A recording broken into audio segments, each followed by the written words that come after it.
చాలామంది చేసే ప్రార్థనలు ఇవే. ప్రభువా నా కష్టాలను తీసేవా, నా కన్నీళ్ళని తీసేవా, నా బాధలను తీసేవా, నా అప్పుల్ని తీసేవా, నా వల్ల కావట్లేదయ్యా వీటన్నిటిని ఎదుర్కోవటం, నా వల్ల కావట్లేదు వీటితో పోరాటం, వీటన్నిటిని తీసేవా అని ప్రార్థన చేస్తుంటారు. మీలో కూడా చాలామంది ఆ బ్యాచ్ ఉంటారు. శ్రమలు, కష్టాలు, కన్నీళ్ళు, బాధలు, ఇరుకులు, ఇబ్బందులు, అవమానాలు, నిందలు, వేదనలు, ఆవేదనలు తీసేవా ప్రభువా అని ప్రార్థన చేస్తారు. అయితే మీలో చాలామంది చేసే ప్రార్థన దేవుడు విండు కాబట్టి సరిపోయింది. పొరపాటున ఒకవేళ దేవుడే కనుక మీ ప్రార్థననే కనుక విన్నాడు అనుకోండి, దేవుడు చాలా మంచోడు, చాలా మంచివాడు కాబట్టి ప్రార్థనకి జవాబునిస్తాడు. ఒకవేళ మీరు చేసిన ప్రార్థన దేవుని చెవిన పడితే ఆ ప్రార్థన విన్న దేవుడు ఆమేన్ సరే అలాగే పో అన్నాడు అనుకోండి, జరిగేది రెండే. మీరు చేసిన ప్రార్థన కష్టాలు తీసేయి ప్రభా, శ్రమలు తీసేయి ప్రభా, కన్నీళ్ళు తీసేయి ప్రభా. దేవుడు సరే అన్నాడు అనుకోండి, రెండు జరుగుతాయి. మొదటిది ఏంటో తెలుసా? శ్రమలు, కష్టాలు, బాధలు, ఇరుకులు, ఇబ్బందులు ఇవేవి లేనోళ్ళు మొదటగా పిచ్చాసుపత్రిలో ఉంటారు. రెండవది, శ్రమలు, కష్టాలు, బాధలు, ఇరుకులు, అప్పులు, నిందలు ఇవేవి లేనోళ్ళు సమాధుల్లో ఉంటారు. ఇప్పుడు దేవుడు కనుక మీ ప్రార్థన వినేసి సర్లేరా శ్రమలు తీసేయాలంతే కదా అని ఆయన కరుణ చూపించాడు అనుకో, అయితే పిచ్చాసుపత్రులు పడిపోతావు లేదా సమాధుల్లో ఉంటావు. ఎక్కడికి వెళ్ళాలో చాయిస్ నీదే, మీ ఇష్టం. అయితే మీరు ఇంకా సజీవుల గుంపులో మీటింగ్లో ఉన్నారంటే మీ ప్రార్థన ఇంకా దేవుడు వినలేదని అర్థం. కాబట్టి మీరు బాగా అర్థం చేసుకోవాల్సినటువంటి సత్యం ఏంటంటే, ఒక రోజు గడవాలంటే 24 గంటలు ముగిసిపోవాలి. 24 hours అవుతే కానీ ఒక రోజు అనం. ప్రభువా నాకు చీకటి అంటే భయం, చీకటిని తీసేసి పగులు మాత్రం పెట్టి 24 గంటలు ముగిసేవా అంటే దేవుడు ఏమంటాడు తెలుసా? చీకటి లేకుండా పగులు ఒకటితో 24 గంటలు పూర్తవదు, నిన్నే లేకుండా చేస్తా, దరిద్రం వదిలిపోద్ది అంటాడు. పగులు రాత్రి కలగలిపితేనే రోజు పూర్తవుతుంది. కష్టాలు, బాధలు, సుఖాలు అన్నీ కలగలిపితేనే జీవితం అవుతుంది. క్రైస్తవులందరికీ కూడా నేను చెప్పేది ఒకటే, ఎప్పుడు కూడా కష్టాలు తీసేయి ప్రభా, శ్రమలు తీసేయి ప్రభా అనే ప్రార్థన చేయకూడదు. ఆ ప్రార్థన పిరికి వాళ్ళు, బద్ధకస్తులు, సోమరులు చేస్తారు. క్రైస్తవుడు ఎప్పుడు కూడా ప్రార్థన చేయకూడదు.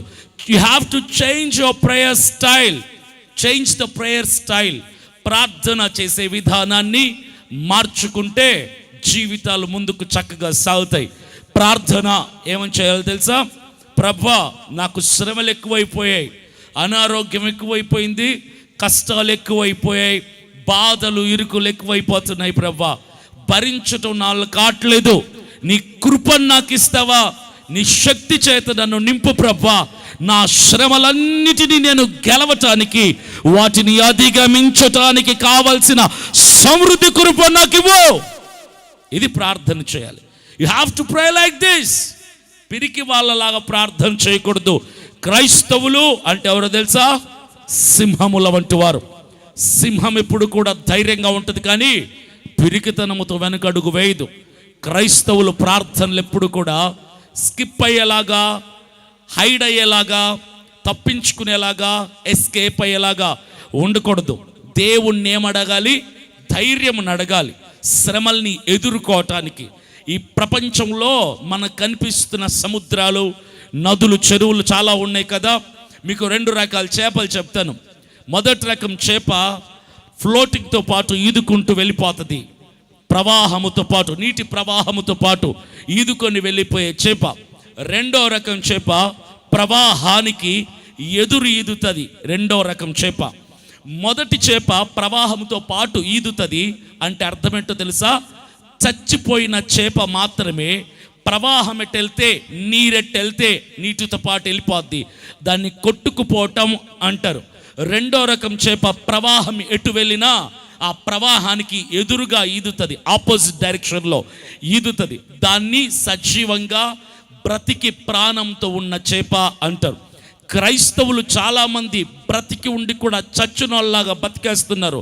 శ్రమల కొలిమిలో కొట్టుకుపోతుంటారు, చాలామంది కొట్టుకుపోతూ ఉంటారు. నిజమైన క్రైస్తవుడు ఎప్పుడు కూడా శ్రమల అనే ప్రవాహంలో కొట్టుకొని పోడు. శ్రమల ప్రవాహానికి దేవుని కృపని బలముని తోడు తీసుకొని ప్రవాహానికి ఎదురీది శ్రమలను అధిగమించి విజయ వీరుడుగా నిలబడగలిగినటువంటి సమర్థుడే సజీవుడైన క్రైస్తవుడు. నువ్వు పూజిస్తున్న, నువ్వు ఆరాధిస్తున్న, నువ్వు భక్తి చేస్తున్నటువంటి మన దేవుడు చచ్చిపోయిన వాడు కాదు, శవం కాదు, రెండు చెక్కల మధ్య వేలాడి నిర్జీవంగా మిగిలిపోయిన వాడు కాదు. మన దేవుడు సమాధి తలుపులు తెరుచుకొని మరణపు ముళ్ళును విరిచి మృత్యుంజయుడుగా తిరిగి లేచినటువంటి సజీవుడు ఆయన. సజీవుడైన దేవుణ్ణి ఆరాధించే సజీవులు ఎలా ఉండాలో తెలుసా? శ్రమలకు ఎదురీది ఎలాగా ఉండాలి? గుండె దమ్ము ధైర్యముతో ముందుకు సాగాలి తప్ప సెలవులు తీసే ప్రభు నా వల్ల కావట్లేదు అని ఇలాంటి పనికి మాలిన ప్రార్థనలు ఎప్పుడు కూడా చేయకూడదు.